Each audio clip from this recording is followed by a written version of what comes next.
ஒரு சின்ன ஜெபம் பண்ணுவோம். ஆண்டவரே நீர் பேசும், நீர் வழி நடத்தும். ஆண்டவரை பலப்படுத்துவீராக. தேவ கிருபைகள் அதிகமாய் தாங்கி நடத்தட்டும். இயேசு மூலம் ஜெபிக்கிறேன் ஜீவனுள்ள தகப்பனே, ஆமென். இன்னைக்கு ரொம்ப முக்கியமான ஒரு சத்தியம். என்ன சத்தியம்னா, இயேசு கிறிஸ்து ஒரு சபையை மணவாட்டியாய் மனைவியாய் எடுத்துக்கொள்ளுகிறார். ஒரு ஆத்மாவை அவர் மனைவியாய் மணவாட்டியாய் அவர் எடுத்துக்கொள்ளுகிறார். அல்லையா, அந்த மணவாட்டியாகிய சபையை கரைதிரை பிழையற்றவர்களாய் உருவாக்கி தேவனுடைய ராஜ்யத்துக்கு ஆயத்தமாக்குகிறார். ஒரு சபையாவும் சரி, ஒரு ஆத்மாவானாலும் சரி, தேவனுடைய மணவாட்டி. ஆனால் இந்த சபை, இந்த மணவாட்டி, ஆண்டவரே அல்லேலூயா, தேவனுடைய மஞ்சத்தை தீர்க்கக்கூடிய வாசஸ்தலம். மஞ்சம்னா நீங்க நம்ம ஆண் பெண் திருமண உறவு முறைன்னு நினைச்சிடாதீங்க. நமக்கும் தேவனுக்குள்ள உறவு முறைகள் திருமண உறவு முறை அல்ல. அது அல்லேலூயா பரலோக ராஜ்யத்துக்கு நம்மை ஆயத்தப்படுத்தக்கூடிய உறவு முறைகள். அல்லேலூயா. ரைட் அமதிங்க அந்த பால் பூரா அமதுறோம். ரைட் பூரா அமதுறோமா நினைச்சி வேற பூரா போய் படிச்சு அமதுறோம். வேற அவ்வளவு சொல்லுங்கயா. பூரா போய் அமதுறோம் நினைச்சியும். அல்லேலூயா. ஆத்தடி எல்லாம் அமதுறோம். அமதுறோம். ரைட் இயேசு நாமத்திலே.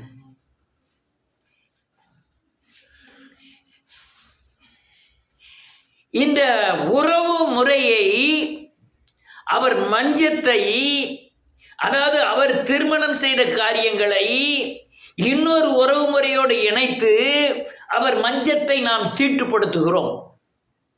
யாக்கோப்பு எழுதுகிறார், நீங்க உலகம் சிநேகம் வச்சாலே நீங்க விபச்சாரர்கள். அதாவது விபச்சாரம் பண்ணி தேவனுடைய மஞ்சத்தை நாம் தீட்டுப்படுத்துகிறோம். ஆலயத்திலே நாம் விக்கிரகாராதனை செய்து, அல்லது அல்லையா விக்கிரகாராதனை என்றால் நாம் விக்கிரகத்துக்கு முன்னால் போய் நிற்கிறது தான் விக்கிரகாராதனை அல்ல. தேவனை விட எதை முதலாவது வைத்து சேவிக்கிறோமோ அது விக்கிரகாராதனை. அந்த விக்கிரகாராதனை வைத்து தேவனுடைய மஞ்சமாகிய படுக்கை அறையாகிய வாசம் பண்ணுகிற ஸ்தலமாகிய சபையை நாம் தீட்டுப்படுத்துகிறோம். அதுதான் அது ரொம்ப கருத்தான ஒரு சத்தியம். போதிப்பதற்கு தேவன் தான் அனுக்கிரகம் பண்ணுவாராக. நீ திருமண உறவு முறைகள், அடுத்தால குழந்தை பெற்றெடுக்குதல், அது அந்த காரியம் அல்ல. நான் தேவனோடு, தேவன் மணவாளன், நான் மணவாட்டி, என்னை பரலோக ராஜ்யத்திற்கு அவர் ஆயத்தமாகி பரலோகத்திலே என்னை திருமணம் செய்ய, என் ஆத்மாவை திருமணம் செய்யக்கூடியதோடு ஒப்பிடுகிறார். சபையை மணவாட்டியாய் ஒப்பிடுகிறார். ஆனால் நான் ஒரு விக்கிரகாராதனையோ உலகத்தில் வேசித்தனமோ பண்ணிட்டு நான் தேவனுடைய ஆலயத்துக்கு வரும்போது அவருடைய மஞ்சத்தை நான் தீட்டுப்படுத்துகிறேன். மஞ்சம் என்றால் அல்லேலூயா படுக்கை அறை என்று அர்த்தம். அவருடைய மஞ்சம் என்றால் அவர் மனைவியாகிய ஆத்மாவும் அல்லது சபையும் அவரும் உறவாடுகிற வாசஸ்தலம், அதான் மஞ்சம். அவருடைய படுக்கை அறை, அவர் சுகபோகமாய் இருக்கக்கூடிய வாசஸ்தலம், அதை நாம் தீட்டுப்படுத்துகிறோம். என்னத்தினால தீட்டுப்படுத்துகிறோம்? ஒன்று விபச்சாரத்தினாலும் ஒன்று விக்கிரகாராதனையினாலும் நாம் தீட்டுப்படுத்துகிறோம்.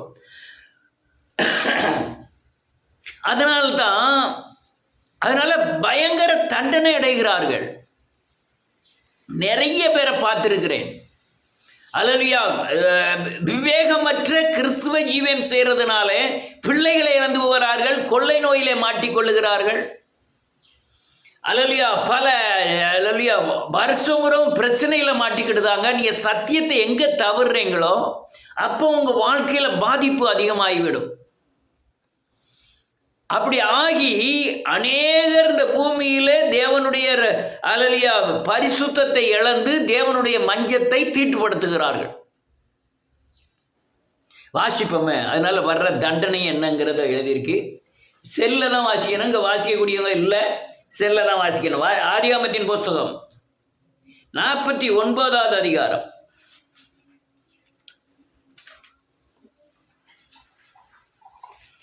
3:4. ரூபனே, நீ என் சேஷ்ட புத்திரன், இருக்கிறேன். ஆமென். என் சத்துவம், ஆ, என் முதற்பலனும் ஆனவன். மாணவன் மேன்மையில் பிரதானமானவன். பிரதானமானவன். இன்னும் ஒரு நிமிஷம், அவனுடைய நின்னுங்க ஒரு நிமிஷம். அவனுடைய தன்மையை குறித்து யாக்கோப்பு தன் மூத்த பிள்ளையாகிய ரூபனை குறித்து ஆசீர்வதிக்கும் போது சொன்ன ஒரு காரியம் என்ன சொல்றாரு? நீ சேஷ்டபுத்திரன் தான், விசுவாசியே நீ சேஷ்டபுத்திரன் தான். அல்லேலூயா, நீ சத்துவமும் என்னுடைய முதற் பலனும் ஆனவன் தான்.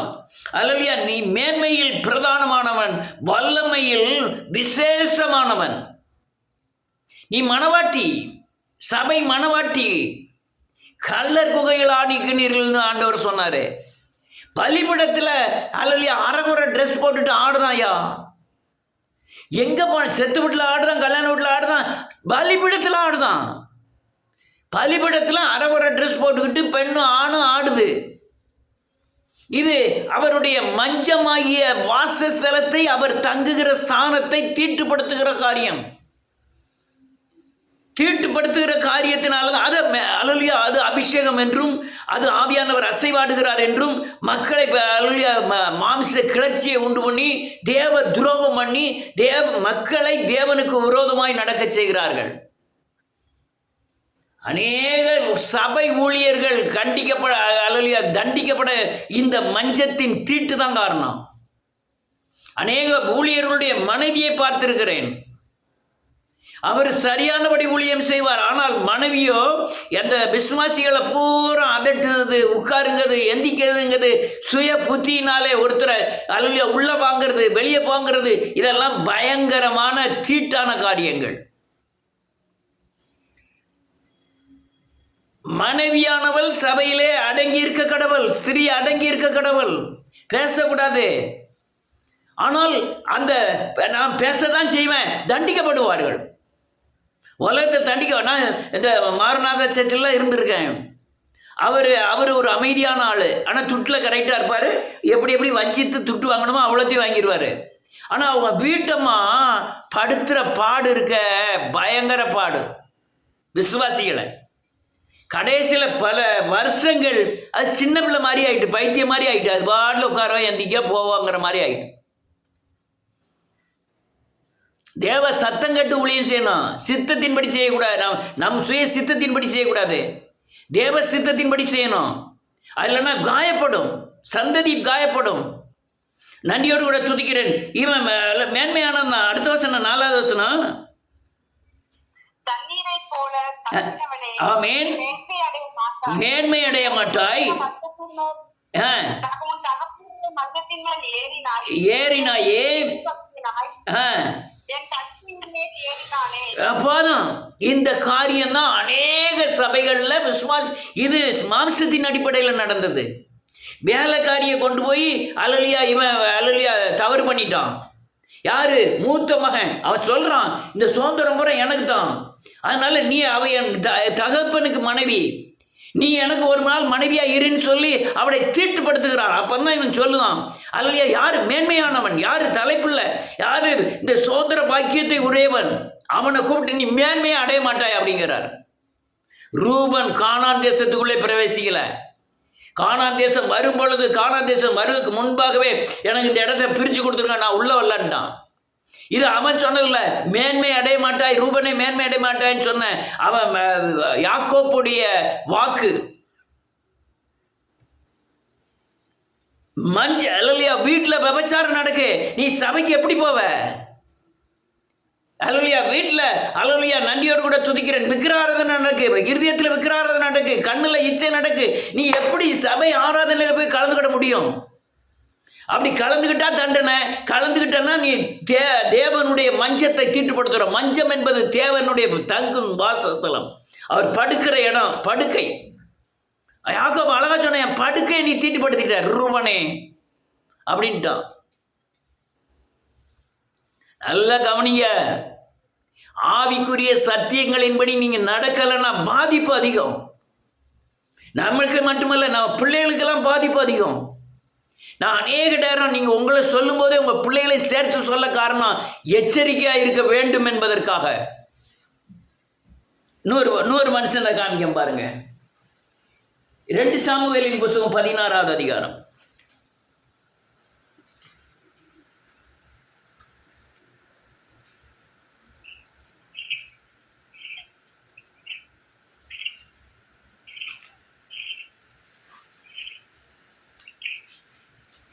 ரெண்டு சாமுவேல் 16வது அதிகாரம் 20வது வசனத்திலிருந்து.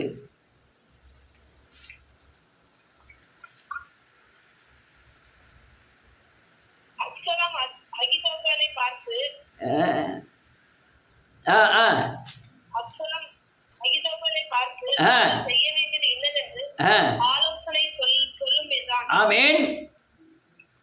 அப்பொழுது அகித்தோப்பேல் அப்சலோமை நோக்கி, வீட்டுக்காக உங்களுடைய தகப்பன் அவருடைய மறுமனையாட்டிகள் இடத்தில் பிரவேசியும். அப்பொழுது உங்களுடைய தகப்பனுக்கு நாற்றமாய் போனீர் என்பதை இஸ்ரவேலர் எல்லோரும் கேள்விப்பட்டு உம்மோடு இருக்கிற எல்லோருடைய கைகளும் பலக்கும் என்றான். இதே 2 சாமுவேல் 18வது அதிகாரம் பாருங்க. 18:5 15 வரையும். அடுத்த அதிகாரத்துக்கு அடுத்த அதிகாரம் 5 வாசிக்கலாம். ராஜா யோவாபையும் கீதாயையும் நோக்கி, பிள்ளையாண்டனாகிய அப்சலோமை என்னிமித்தம் மெதுவாய் நடப்பீங்கள் என்று கட்டளையிட்டான். இப்படி ராஜா அப்சலோமை குறித்து கட்டளைகளுக்கெல்லாம் கட்டளையிட்டதை ஜனங்கள் எல்லோரும் கேட்டிருந்தார்கள். சரி 9. அப்சலோம் தாவீதின் சேவகருக்கு எதிர்பட்டான். கோவேறு கழுதையின் மேல் ஏறி வரும்போது அந்த கழுதை சன்னல் பின்னலான ஒரு பெரிய பர்வாலி மரத்தின் கீழ் வந்ததினால் அவனுடைய தலை பர்வாலி மரத்தில் கொண்டு அவன் வானத்துக்கும் பூமிக்கும் நடுவே தொங்கினான். அவன் ஏறி இருந்த கோவேறு கழுதை அப்பாலே போயிற்று. அதை ஒருவன் கண்டு யோவாபுக்கு அறிவித்து, அப்சலோமை ஒரு கர்வாலி மரத்திலே ரொம்ப கண்டேன் என்றான். போதும், நான் நன்றியோடு கூட தூக்கிறேன். நான் சொல்லி முடிச்சிடுறேன். வேலைக்காரன் வந்து யோவாப்பட்ட சொல்லுவான், நான் 1000 வெள்ளிக்காசு உனக்கு கொடுத்துருப்பேனே, நீ கொண்டிருக்கலாமா அப்படிங்க. இல்லை, நான் அவனை கொல்ல மாட்டேன் அப்படிங்க. உடனே இவன் யோவாப்பே போய் அவனை குத்தி 4 பேர் சேர்ந்து குத்தி கொண்டிருந்தாங்க. நீ மேன்மை அடைய முடியாது. நீ தேவனுடைய மஞ்சமாகிய தேவ ஆலயத்தில் பிரசன்னம் வெளிப்படுகிற இடத்துல, தேவ அபிஷேகம் வெளிப்படுத்துகிற இடத்துல, தேவ சத்தியம் வெளிப்படுகிற இடத்துல தீட்டான காரியத்தை கொண்டு வந்து தேவனுடைய மஞ்சத்தை தீட்டுப்படுத்தக்கூடாது. தீட்டுப்படுத்தினா இதாகும். அநேகர் அந்த மிருகம் மாதிரி ஜீவிக்கிறது, அல்லது வெளியே பக்திமான்கள், ஆனால் உள்ள மனசில் உள்ள ஆயில சோத்திரம், கண்களில் இச்சை. விக்கிராராதனை கூடாதுன்னு வேதம் சொல்லுது. விக்கிரத்துக்கு முன்னால் போய் நின்னாலும் விக்கிராராதனை இல்லை. நீ தேவனை விட எதை நேசித்தாலும் விக்கிரகம் தான். அநேகர் அப்படிதான் தேவனுக்கு விட அதிகமாக நேசிச்சுட்டு தேவனுடைய மஞ்சத்தை தீட்டுப்படுத்திட்டு பின்னால் காயப்படுகிறார்கள். நிறைய பேர் பின்னால் ரொம்ப காயப்படுகிறார்கள். இந்த டைவர்ஸ் நடக்கிறது, இந்த கொடிய நோய் வர்றது, வீட்டில் பிரச்சனை வர்றது, எல்லாமே இதோட அடங்கும். தேவனுடைய மஞ்சத்தை தீட்டுப்படுத்துகிற காரியங்கள். தேவன் வாசஸ்தலம் பண்ணுகிற வாசஸ்தலத்தை எப்படிப்பட்ட வாசஸ்தலம் தெரியுமா? தாகோனை கொண்டு வந்து விழுந்தோட தாகோன் உடஞ்சி வச்சு கீழே விழுந்து உடன்படிக்கை பெட்டி கொண்டு போன இடங்களெல்லாம் விடுதலை உண்டானது. தேவன் வாசம் பண்ணுகிற ஸ்தலம்னு வேதம் சொல்லுது. யார்? சாலமோன் நல்ல ஜெபம் பண்றாரு. ஆண்டவரே, இங்கிருந்து ஏறெடுக்கப்படக்கூடிய ஒரு ஜெபத்துக்கும் பரலோகத்திலிருந்து நீ கேட்டு பதில் தருவீராகன்னு சொல்றாரு. இது இந்த ஆலயம் தான். நம்ம ஆலயம் சரியான கட்டடம் இல்லை, ஆனால் எத்தனை அற்புத அடையாளங்கள் நடந்ததுன்னு எல்லாரும் கண்ணுங்களுக்கும் தெரியும். அவர் வாசம் பண்ணுகிற ஸ்தலம், அவர் தங்குகிற இடம். இந்த இடத்துல நான் தங்குகிறேன்னு சொல்லியிருக்காரு. அது நம்ம தான், சபை தான் மணவாளன், மணவாட்டி. ஒரு விசுவாசி தான் மணவாட்டி. நீங்கள் தீட்டோட தேவனுக்குள்ள பிரவேசிக்கும் போது காயப்படுகிறோம். அப்சலோமை குத்தி கொண்டுட்டான். ஏன்னா அவன் மனைவியை மறுமனைவாட்டியை கொண்டு வந்து அதில் உப்பரிகை மேலே வச்சு அதில் ஒரு கூடாரமே காட்டு ஊர் பார்க்க விபச்சாரம் பண்ணாவ கூட பார்த்ததுனால தான் அந்த மஞ்சத்தை, தகப்பனுடைய மஞ்சத்தை தீட்டுப்படுத்தினான். எவ்வளோ பெரிய காயப்பட்டான் தெரியுமா? பயங்கரமான காயப்பட்டான் அப்சலோம்.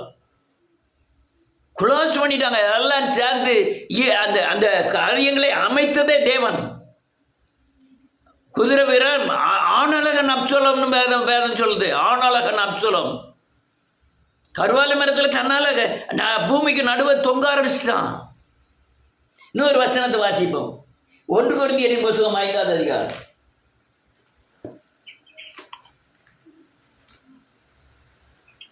வாசிக்கலாம் 1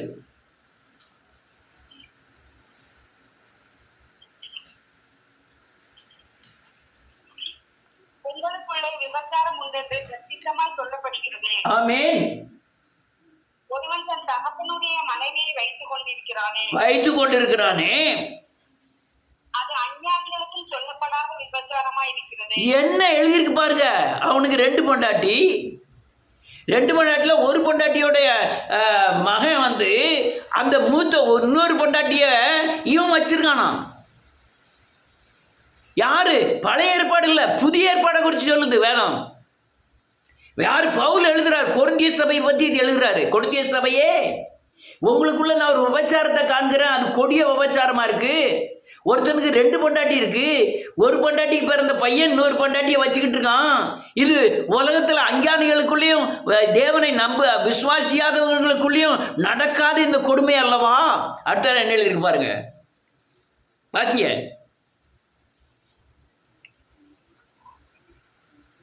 ரெண்டாவது வசனம். ஆமென். வேதம் சொல்ல உடனே நீக்கிறேன்.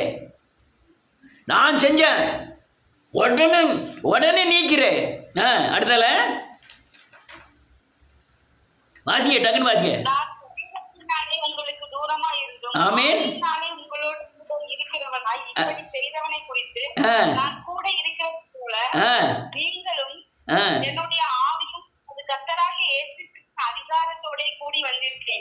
நீங்களும் கர்த்தருடைய கர்த்தராய் இயேசு கிறிஸ்துவுடைய அதிகாரத்திலே கூடி வந்திருக்குமையில்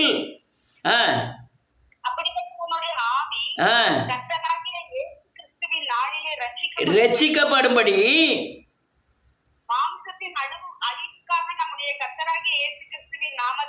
ஆமென். இது யார் தீர்ப்பு கொடுக்கிறா? தேவன் இல்ல.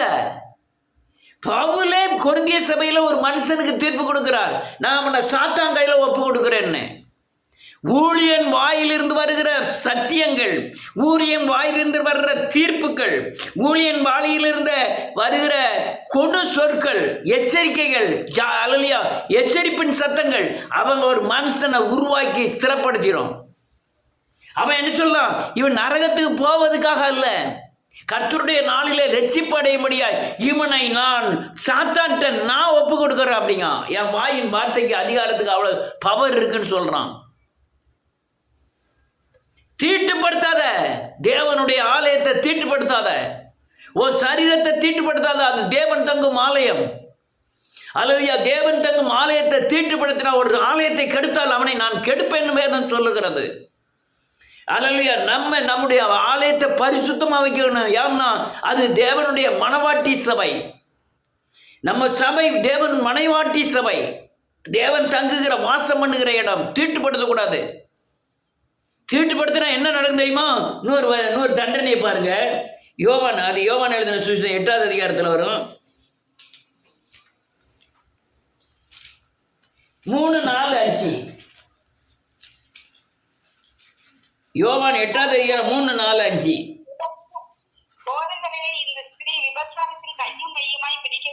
ஆமென். இப்படிப்பட்டவர்களை கல்லெறிந்து கொள்ள வேண்டும் என்று மோசே நியாயப்பிரமாணத்தில் நமக்கு கட்டளையிட்டிருக்கிறாரே. ஆமென். நீர் என்ன சொல்லுகிறீர் என்றார்கள். ஆமென். அவர்கள் மேல் குற்றம் சுமத்துவதற்கான காரணம் உண்டாகும் பொருட்டு அவரை சோதிக்கும்படி சொன்னார்கள். இயேசுவோ முன்பு விரலினால் தரையிலே எழுதினார். இன்னொரு வசனத்தை வாசிப்போம். 10ஆவது வசனம். 10. அதுல 8, 10. ஸ்திரீயை தவிர வேறொருவரையும் காணாமல் ஸ்திரீயே உண்மையில் குற்றம் சாடினவர்கள் எங்கே? ஒருவனாகிலும் ஆசிரியக்குள்ளாக தீர்க்கவில்லை ஐயா என்றாள். போதும். ஆனா இயேசு மன்னித்தார்.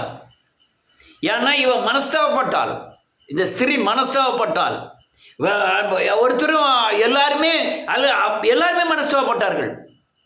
மனசுல குத்தப்பட்டவர்களாய் கள்ளத்துற. ஆனா மனம் திரும்பல, மனஸ்தாபப்பட்டாங்க. ஆனா இவன் மனம் திரும்பிட்டான். கல்லை பாட்டுட்டு எல்லாரும் போயிட்டாங்க. ஆக்கினைக்குள்ள நான் தீர்க்கப்படல, இனிமேல் நீ இந்த பாவத்தை செய்யாதன்னு ஆண்டவர் தண்டிச்சு சொல்லி அனுப்பிட்டாரு. ஆனால் நீங்க இந்த தீட்டிலிருந்து வெளியே வரணும்.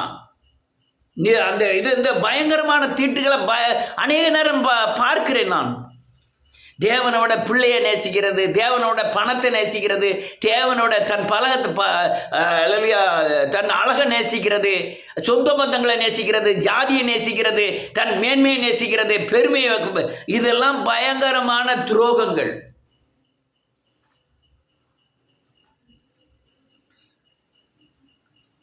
ஆலயத்தை தீட்டுப்படுத்துறது ரெண்டே காரியம். உடனே பேசித்தனம். அது சரீரத்தில் அல்ல, சரீரத்தில் ஒன்று, இல்லைன்னா இருதயத்தில். பழைய ஏற்பாட்டில் சரீரத்தில் செஞ்சாலும் தப்பு, இந்த புதிய ஏற்பாடு வரும்போது இருதயத்தில் செஞ்சாலே தவறு. இன்னொன்று விக்கிர ஆராதனை. தேவனை விட எதை மையமாக முதல்ல வைக்கிறோமோ அது விக்கிர ஆராதனை. இது ஆலயத்தை தீட்டுப்படுத்தும். ஒன்று தேவன் தங்கும் உன்னுடைய ஆலயத்தை தீட்டுப்படுத்தும். என்ன தண்டனை கிடைக்கும் தெரியுமா? நாம் அடிமையாவோம். அது என்ன, எஸ்ரா புத்தகங்கள் எல்லாம் வாசி பார்த்தீங்கன்னா ஒரு வசனத்தை வாசிப்போம். இந்த என்ன எஸ்ராவா இல்லையே, நாளாகமம் ராஜாக்கள், இதிலெல்லாம் கடைசி பகுதியில் வாசி பார்த்தீங்கன்னா இந்த ஆசாரியர்கள் பூரா அந்நிய ஸ்திரியை, இன்னொருத்த மனைவியை தான் சொந்தமாக்கிக்கிட்டாங்க. அந்த ஆசாரியர்கள் மட்டுமல்ல, அநேக பரிசேயர்கள், சதிசேயர்கள், வேதபாரகர்கள், இவங்களெல்லாம் விபச்சாரத்தில் பயங்கரமாக துணிய ஆரம்பித்தார்கள். ஓபினி பினிகாஸ், ஏலியின் பிள்ளைகள் ஓபினி பினிகாஸ் வாசி பார்த்தீங்கன்னா ஆலயத்துக்கு வார ஸ்திரீகளை ஆலய வாசலிலே விபச்சாரம் பண்ணினார்கள். இவர்கள் 2 பேரும் ஒரே நாளில் செத்து போவார்னு ஆண்டவரை சாபம் விட்டார். சாமுவேலை கொண்டு ஏலிட்டு சொன்னார், உன் பிள்ளைகள் 2 பேரும் சாக போகுது அப்படின்னுட்டு. ஒரே நாள் யுத்தத்தில் 2 பேரும் ஒரே நாளில் செத்துட்டாங்க. ஆனால் மனைவி குழந்தை ஒன்றா இருக்கிறா. அவர் அந்த வேதனை தாங்காமல் குனிந்து குழந்தையை பெற்று அவளுக்கு எக்கபோத் என்று பெயரிட்டாள். இந்த தண்டனை கொடியதாக இருக்கும். நான் அதுக்காக தான் திரும்ப சொல்ல காரணம், தீட்டுங்கிற காரியம் ஆகவே ஆகாது. நீ என்னாம 5வது அதிகாரத்தில் வாசி பார்த்தீங்கன்னா ஒரு ஸ்திரியை தீட்டுப்பட்டு அவன் ஆசாரின்ட்டு கொண்டு போனா கசப்பான நீர் கொடுப்பான். அந்த நீர் அவள் தீட்டுப்பட்டிருந்தா அவள் கை கால் சூம்பி போகும்னு வேதத்தில் எழுதியிருக்கு. கசப்பான நீரை குடித்த உடனே கால் சூம்பி போகும் அப்படின்னு எழுதியிருக்கு. ஆனால் இந்த ஆசாரியர்கள் நாளாகமத்திலே ராஜாக்களே பிற்பகுதியில் வாட்சி பார்க்கும்போது ஆசாரியர்கள் என்ன செஞ்சாங்க? அல்லேலூயா, நன்றியோடு கூட அந்நிய பெண்களோட கூட சவாசம் வைத்தார். ஆண்டவர் பல தீர்க்கதரிசிகளை கொண்டு உரைத்தார். நீ இதை இப்படி செய்யாதீங்கப்பான்னு எத்தனை தடவை சொல்கிறாரு, கேட்கல. உடனே தான் தீர்க்கதரிசியை கொண்டு திருப்பி சொன்னார். எரேமியா, அல்லேலூயா, நன்றியோடு எஸ்ரா போன்ற தீர்க்கதரிசிகளை கொண்டு நீங்கள் எகிப்துக்கு அடிமையாக போவீங்கன்னு சொல்லிட்டார். ஒரே நாள் வந்தான் நேபுகாத்நேசர் வந்து எல்லா ஆட்களையும் கொண்டு போட்டுட்டான். யாரை கொல்லலையோ அவ்வளோத்தையும் பேரையும் கொண்டு போய் அடிமை ஆகிட்டான். அல்லையா, ஆலயத்தில் ஒன்றும் இல்லாமல் தரமட்டம் ஆகிட்டான். ஆக்கினது மட்டுமல்ல, அல்லையா, கர்த்தருடைய பந்திக்கு பயன்படுத்தக்கூடிய பாத்திரங்கள்லாம் கொண்டு போய் அவங்க வைப்பாட்டிகளோட ஒன்றா அவன் அல்லையா மது விருந்து வைக்கிறான். பொற்பாத்திரங்கள், உடன்படிக்கை பட்டியலில் இருக்கக்கூடிய பொற்பாத்திரங்கள் வேசியின் கையில் மதுபானமாய் மாறியது. யாரால? இந்த ஆசாரியர்களுடைய தீட்டுப்படுத்தின காரியத்தினாலே. நீ எப்பேற்பட்ட பாத்திரமோ தெரியல, அழைக்கப்பட்ட பாத்திரம். நான் ஊழியனாய் அழைக்கப்பட்டிருக்கிறேன். இந்த ஊழியனாய் அழைக்கப்பட்டதின் வெளிப்பாடு அநேகர் சாபத்திலிருந்தும் பாவத்திலிருந்தும் விடுதலை ஆகியிருக்காங்க. அநேக சத்தியங்களை போதித்து இருக்கிறேன், வசனத்தை போதிக்கல. இதெல்லாம் என் அழைப்பின் உறுதி, என் நடந்து வந்த பாதைகள், நான் அழைத்து வந்த அழைப்பின் உறுதி. அநேக ஒரு மனுஷனுக்கு நராகாத அநேக உபத்திரவங்கள், அந்த பாதையில் தேவன் விடுவித்த காரியங்கள் எனக்கு அழைப்பின் உறுதியாய் மாறியது. ஆனால் நான் தீட்டுப்படுத்துவேனானால் என்னுடைய மனைவி, என்னுடைய பிள்ளைகள், என்னுடைய சந்ததி பாதிக்கப்படும். அதே போல தான் நீங்களும் அழைக்கப்பட்டிருக்கீங்க. அழைக்கப்படாத ஒருத்தரும் இல்லை. நான் ஒரு பகுதி அழைக்கப்பட்டிருக்கேன், நீங்களும் அழைக்கப்பட்டிருக்கீங்க. உங்களுக்குள்ள ஆலயம் கட்டப்பட்டிருக்கிறது. நீங்கள் தேவன் தங்கும் ஆலயம், தேவன் வாசம் பண்ணுங்கிற வாசத்தலமாகிய மஞ்சம், அந்த மஞ்சத்தை ஆசூசிப்படுத்தாதபடி எச்சரிக்கையாக இருக்க கடவுள்னு வேதம் சொல்லுகிறது. ஒரு வசனத்தை வாசிப்போம். 2 நாளாகமத்தின் புத்தகம்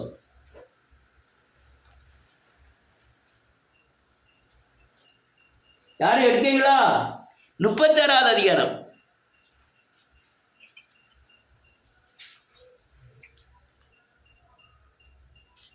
பதினாலாவது வசனத்திலிருந்து. கிழக்கு வாசலை காக்கிற குமாரனாகிய கோரன் என்னும் லேவியேல் கர்த்தருக்கு செலுத்தப்பட்ட காணிக்கைகளையும் ஆமென் மகா பரிசுத்தமானவைகளையும் பங்கிடும்படிக்கு தேவனுக்கு செலுத்தும் உற்சாக காணிக்கைகள் மேல் அதிகாரியாய் இருந்தான். எது வாசிக்கியா? 2 நாளாகவும் 36வது அதிகாரம் 6 14வது வசனத்திலிருந்து 14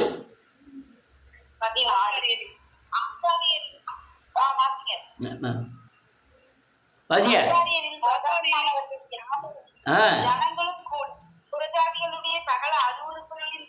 ஆமென்.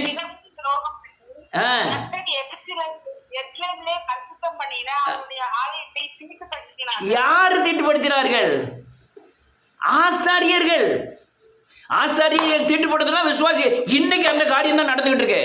இன்னைக்கு அநேக ஆலயங்கள் இடிக்கப்பட காரணம், அநேக வாசஸ்தலங்கள் இடிக்கப்பட காரணம் ஆசாரியர்கள் சபை பலிபீடத்தை தீட்டுப்படுத்துகிறார்கள். ஒன்று பணம், இல்லைன்னா இச்சை, இல்லைன்னா பெருமை, இல்லைன்னா அல்லலியா மேன்மை. இயேசுவே அங்கே இல்லை. சத்தியமே போதிக்கப்படலை. கரை திரை அற்றவர்களாய், பிழையற்றவர்களாய் நிலைநிறுத்துறதான் சபை. சபை ஆடுவதற்காக அல்ல. சபை ஒரு மனுஷனை, பாவியான மனுஷனை கொண்டு வந்து இயேசுவை சொல்லி இயேசுவை போல மாற்றுவதுக்கு தான் சபை. ஆனால் இந்த ஆசாரியர்கள் பணாசை பிடிச்சி அல்லலியா தான் கேட்காங்க. திருப்தி அடையாத 4 உண்டு. மலட்டு, கற்பம், தீ, பாதாளம், இதெல்லாம் திருப்தி அடைவதே இல்லை. அதே மாதிரி தான் இந்த ஆசாரியர்கள் தீட்டுப்படுத்தினதுனால தான் இன்னைக்கு ஆலயங்கள் இடிக்கப்படுகிறது. அடுத்த வாசிங்க 15 கடற்கரை வாசிங்க. நேரம் இல்லை. 24 அவர்களுடைய பிதாக்களின் தேவனாகிய கர்த்தர் தமது ஜனத்தை வாசஸ்தலத்தை காப்பதற்கான இரக்கமுள்ளவராய் இருந்தபடியால் அவர்களிடத்துக்கு ஸ்தானாதிபதிகளை ஏற்கனவே அனுப்பினார். ஆனாலும் அவர்கள் தேவனுடைய ஸ்தானாதிபதிகளை பரியாசம் பண்ணி அவருடைய வார்த்தைகளை அசட்டை செய்து தீர்க்கதரிசிகளை நிந்தித்தபடியால் அவருடைய ஜனத்தின் மேல் மூண்டது. சகாயம் இல்லாமல் போயிற்று. நல்ல காலுங்க. ஆண்டவர் அனுப்பிட்டே தான் இருக்காரு. பல கோணத்துங்களை சத்தியத்தை அனுப்பிட்டே இருக்காரு. தடவியாகிலும் தன்னை கண்டுபிடிக்கிறோமா வேதம் சொல்லுது. அவருக்காக தேவன் முயற்சி பண்ணிக்கிட்டு இருக்காரு. அநேக யாரும் அனுப்பிக்கிட்டே இருக்காரு. ஆனால் யாரும் செவி கொடுக்குற மாதிரி இல்லை. இப்போ நான் சொல்கிற சத்தியத்தை எத்தனை பேர் செவி கொடுக்காங்கன்னு தெரியல. ஆனால் கேட்க பிடிக்கவும் இல்லை. நான் உங்களை சொல்லலை, வீடியோ வெளியே போயிட்டு இருக்க வீடியோவை சொல்கிறேன். யாரும் கேட்கறதுக்கு பிடிக்கவும் இல்லை. ஆனால் யோசனை பண்ணுறதும் கிடையாது. அடுத்தால என்ன இருக்கு? கொஞ்சம் கடகடன்னு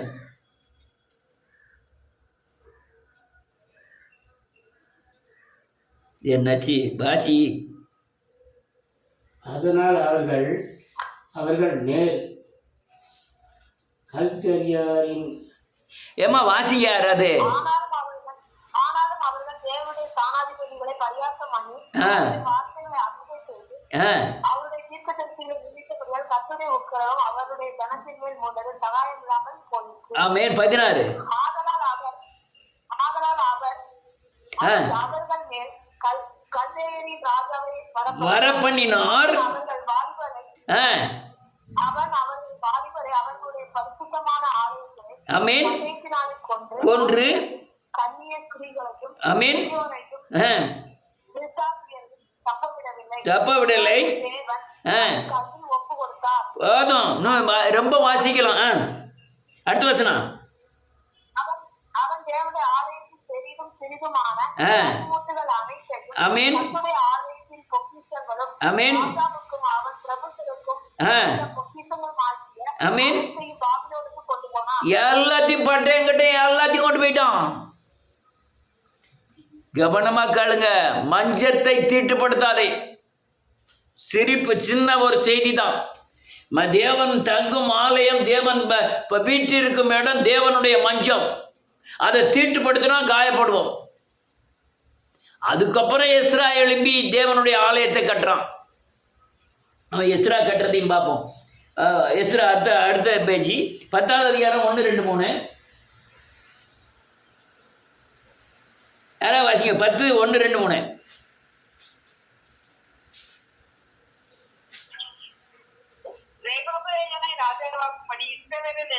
இல்ல 10 601 பக்கம் எஸ்ரா 10வது அதிகாரம் 1வது வசனம், 2வது வசனம், 3வது வசனம்.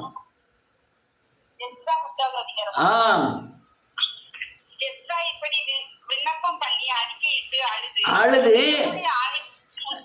ஆமென் கிடக்கையில் இஸ்ரவேலில் புருஷனும் ஸ்திரீகளும் பிள்ளைகளுமான மகா பெரிய சபை அவனிடத்தில் வந்து ஆமென் கூடிட்டு இந்த காரியம் தான் நடக்கணும்.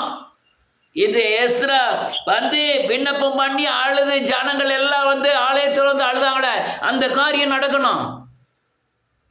நீங்க அந்தந்த நிமிஷம் நீங்க கழுவலைன்னா, அந்தந்த நிமிஷம் மனம் திரும்பலைன்னா உங்களுக்கு அந்த தேவனுக்கு விரோதமான தீட்டு அதிகமாயிரும். நமக்கு அழுக்குப்படுறோம், உலகத்துக்கு போகிறோம், அழுக்குப்படுறோம். ஆனால் அந்தந்த நேரத்தில் உங்களை தீட்டெல்லாம் கழுவிடணும்.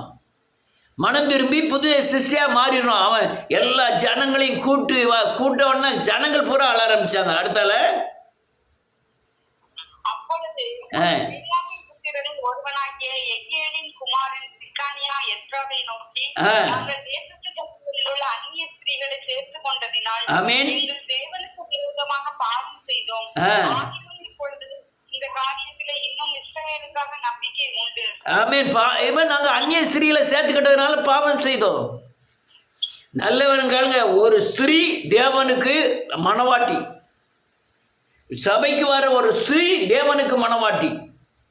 நீங்க அங்க விபச்சாரம் ஆரம்பிச்சிட்டாலே தேவனுடைய மனைவிக்கு நான் விரோதமாய் நாம் விபச்சாரம் செய்கிறோம். அது ஆணா இருந்தாலும் சரி, பெண்ணா இருந்தாலும் சரி, மனவாட்டி. அந்த மனவாட்டிக்கு விரோதமாய் நீங்கள் இச்சித்தாலும் கூட நீங்க விபச்சாரர்கள்.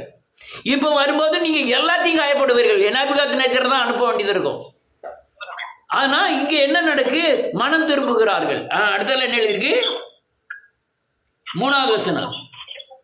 இப்பொழுதும் அந்த ஸ்திரீகள் எல்லாரையும் என் ஆண்டவனுடைய ஆலோசனைக்கும் தேவனுடைய கட்டளைக்கும் நடுங்குகிறவர்களின் ஆலோசனைக்கும் ஏற்ற பிரகாரம் அகற்றி போடுவோம் என்று நம்முடைய தேவனோட உடன்படிக்கை பண்ண கடவோம். நியாயப்பிரமாணத்தின் செய்யப்படுவதாக. நிறைய வாசிக்கலாம், இப்ப நேரம் இல்லை. அவன் திரும்பி மனம் திரும்பி நியாயப்பிரமாணங்களையும் கட்டளைகளையும் கற்பனைகளையும் கைகொள்வோம் என்று சொல்லி எல்லாருமே தன்னை தேவனுக்கு அர்ப்பணித்தார்கள்.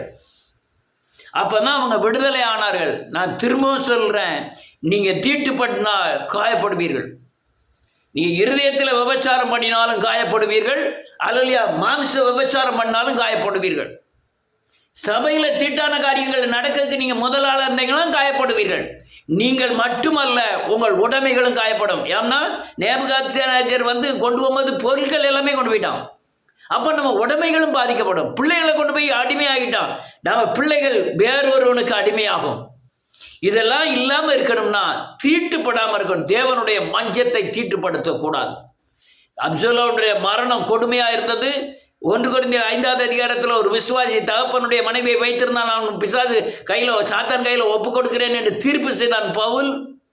நன்றியோடு கூட துதிக்கிறேன். அல்லேலூயா. யாக்கோப்பு ரூபன் அல்லேலூயா. நன்றியோடு கூட நீ மேன்மையானவன், நீ சத்துவத்தின் முதல் பலன், ஆனால் நீ மேன்மை அடைய மாட்டாய், நீ தண்ணீரை போய் தழும்பினாய், தகப்பனுடைய மஞ்சத்தில் ஏறினாயே அப்படின்னு யாக்கோப்பு வாக்கு அல்லேலூயா தரிசனமாய் சொல்லுகிறார். இந்த காரியம் நடந்துக்கிட்டே இருக்கு. இன்னைக்கு வரை நடந்துக்கிட்டு இருக்கு. உலகத்தில் நடந்துக்கிட்டே இருக்கு. இன்னைக்கு நடக்கிற ஊழியங்களில் யாரில் எவங்கெல்லாம் பணத்தை மையமாக வைத்து ஊழியம் செய்கிறானோ அவன் தேவ துரோகி. அல்லேலூயா. சத்தியத்தை போதிக்காம அல்லேலூயா சுய புத்தியை சார்ந்து போதிக்கிறானோ அவன் தேவ துரோகி. அல்லேலூயா. உலகத்தை ஒரு சபைக்குள்ள கட்டி எழுப்ப நினைக்கிறானோ அவன் தேவனுடைய மஞ்சத்தை தீட்டுப்படுத்துகிறான். நீ உருவாக்குகிற கொஞ்சம் பேராது நீ தேவனுடைய ராஜ்யத்திற்கு கரைய திரை அற்றவராய் உருவாக்கப்படலன்னா அது மனைவியாகிய மனவாட்டியை நீ தீட்டுப்படுத்தினாய். அது யாரா இருந்தாலும் சரி, பெரிய ஊழியனோ சின்ன ஊழியனோ, அல்லேலூயா. நிர்வாகம், திறமை, தைரியம் இதெல்லாம் விபச்சாரத்தின் அடிப்படையில் உள்ளது. மனுஷனை சார்ந்து செய்கிற எல்லா ஊழியமும், அல்லேலூயா, சுய புத்தியை சார்ந்து செய்கிற எல்லா ஊழியமும் விபச்சாரத்தின் அடிப்படையில் உள்ளது. சிலுவை உபதேசம் வராத, மனம் திரும்பாத, பாவமன்னிப்பு நிச்சயத்தை பெறாத எந்த ஊழியமும் தீட்டுப்படக்கூடியது. அதனால இந்த கடைசி நாட்கள்ல அல்லேலூயா தேவனுடைய மஞ்சத்தை, ஆலயத்தை, அதில் வாசம் பண்ணக்கூடிய ஆலயத்தை, அவருடைய அல்லேலூயா ஆலயமாகிய நம்மை தீட்டுப்படுத்தாதபடி நாம் பத்திரமாய் பாதுகாத்து கொள்ள வேண்டும். நம்மை தீட்டுப்படுத்துகிற இன்னொரு காரியத்தை சொல்லி நான் முடிக்கிறேன். மத்தேயு எழுதின மார்க் எழுதின சுவிசேஷம் 7வது அதிகாரம் முடிக்க போறேன்.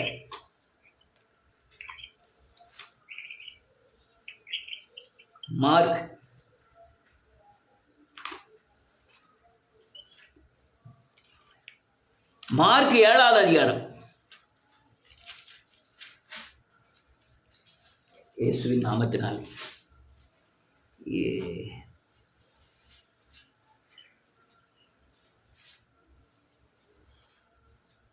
18வது வசனத்திலிருந்து.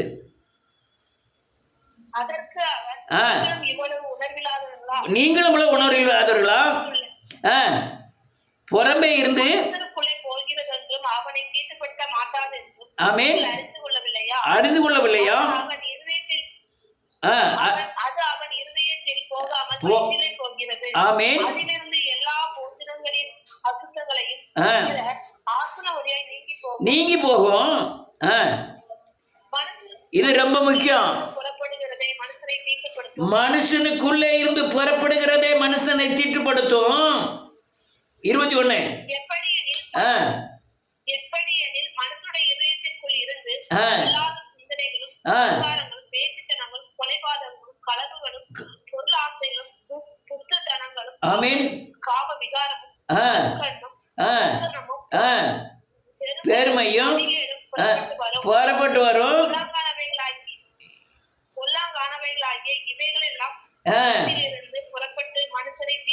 இதெல்லாம் மனுஷனை தீட்டுப்படுத்தி தேவ துரோகியாய் மாத்திரும். இது மனவாட்டியை தீட்டுப்படுத்தும், சபையை தீட்டுப்படுத்தும். அதனால சின்ன காரியம் வரும்போதே நம்ம சுதாரிச்சு சரி பண்ணிடணும்.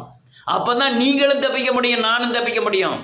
ஆனா தகப்பனுடைய மஞ்சத்தை தீட்டுப்படுத்தாதே.